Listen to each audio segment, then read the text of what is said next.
लोणी Bapkar cricket club याने या पहिल्याच वर्षी सुरुवात केलेली आहे क्रिकेट स्पर्धांची आणि याच्यामध्ये जवळपास 40 टीम्सनी संघांनी सहभाग घेतला आणि अतिशय चुरशीचे असे सामने झाले आणि आपल्या लोणी भापकर सारख्या गावामध्ये एक चांगल्या प्रकारचं वातावरण तयार व्हावं, खेळीमेळीचं वातावरण तयार व्हावं आणि खेळ हे मन आणि मनगट बळकट करतात. आणि आज आपण पाहतो की व्यायाम हा बाजूला गेलेला आहे. मोबाईलच्या युगामध्ये आणि कॉम्प्युटरच्या युगामध्ये आपण खेळ विसरून गेलेलो आहे आणि खेळामुळं व्यायाम होतो. व्यायामाने आपलं शरीर सुदृढ राहतं आणि आज ही तरुणांना त्याची गरज आहे.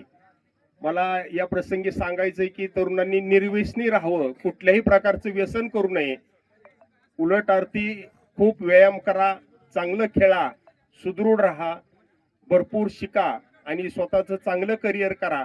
आपल्या आईवडिलांचं नाव लौकिक करा, आपल्या गावाचं, आपल्या शाळेचं आणि स्वतःचं नाव लौकिक करा आणि अशाच पद्धतीने एक चांगल्या खेळीमेळीच्या वातावरणामध्ये क्रीडा स्पर्धा दरवर्षी या ठिकाणी व्हाव्यात अशी मी अपेक्षा व्यक्त करतो. मी लोणी भापकर क्रिकेट क्लब या तरुण मंडळाचं अतिशय कष्ट घेऊन सामने यशस्वी पार पडलेले आहेत, त्याबद्दल मी त्यांचं अभिनंदन करतो आणि ज्या बक्षीसदात्यांनी बक्षीस भरघोस असं बक्षीस दिलेलं आहे त्यांचंही मी मनापासून हार्दिक हार्दिक अभिनंदन करतो. धन्यवाद.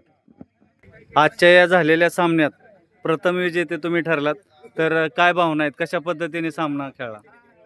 हा सामना म्हणजे आम्ही सर्वजण एका जीवाने खेळतो आणि एका जीवाने जर खेळलं तरच आपण कुठेतरी यशस्वी होऊ शकतो. आमचे जे 8 खेळाडू आहेत ते सर्व एका जीवाने खेळतात, त्याच्यामुळे आता आम्ही पहिल्या बक्षिसासाठी प्राप्त झालो आणि आमची जी संघटना आहे ही आम्हाला वारंवार खेळण्यासाठी मदत करते, त्याबद्दल आम्ही त्यांचं मनापासून आभार मानतो. जे प्रतिस्पर्धी होते त्यांचा खेळ कशा पद्धतीने होता आणि तुम्ही जिंकण्यासाठी काय केलं नक्की? त्यांचा एक खेळ खूप छान होता. आम्ही सर्व एकत्र खेळतो, त्याच्यामुळं आमच्या डोक्यात एवढंच होतं की आपण फक्त गावासाठी खेळलं पाहिजे आणि आम्ही ते केलं. हे जे आयोजन केलं होतं हे खूप छान होतं. भैरवनाथ क्रिकेट क्लब यांनी खूप छान आयोजन केलं होतं, त्याबद्दल त्यांचंही मनापासून आभार.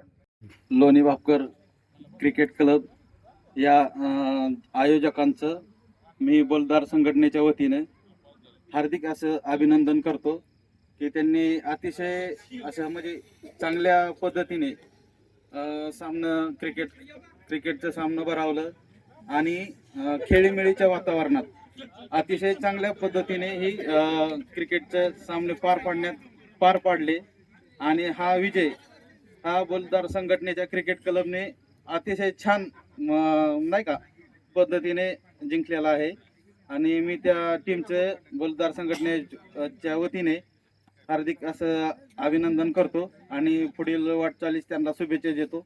धन्यवाद. ही स्पर्धा तुम्ही आयोजन केलं, तर ह्याच्या पाठीमागचं काय कारण आहे? या मागचं कारण असं होतं की बऱ्याच दिवसापासून आपल्या लोणी भापकर पंचक्रोशीमध्ये नाईट क्रिकेटचे सामने आयोजित केले जात नव्हते आणि याच्यामुळे भरपूर युवकांना खेळण्याची संधी मिळत नव्हती. याच्यातून मग आपला दुसरा कोणताही हेतू नव्हता. आपला हेतू एकच होता की युवकांनी आपल्या लोणी भापकर गावातील युवकांनी एकत्र येऊन या सर्व कार्यक्रमाचा आनंद घ्यावा आणि जेवढा सहभाग नोंदवता येईल तेवढा त्यांनी नोंदवावा.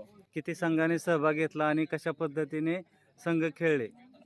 या स्पर्धेमध्ये आपण 1/2 या पद्धतीने क्रिकेटचे मॅचेसचे आयोजन केले होते की यामध्ये रोज एक संघ आपण सेमीसाठी पात्र करत होतो आणि याच्यातून जवळपास 30 ते 35 संघांनी यामध्ये सहभाग घेतला आणि त्याच्यामध्ये सेमी फायनलसाठी कांबेश्वरचा संघ, देऊळगाव रसाळ संघ, बलुतेदार संघटना आणि लोणी भापकर क्रिकेट क्लब या 4 संघांनी सेमीफायनलमध्ये प्रवेश केला आणि याच्यामधून बलुतेदार संघटना प्रथम पारितोषिक, द्वितीय पारितोषिक कांबेश्वर संघ, तृतीय पारितोषिक देऊळगाव रसाळ संघ आणि चतुर्थ पारितोषिक लोणी भापकर क्रिकेट क्लब यांनी पटकावलं.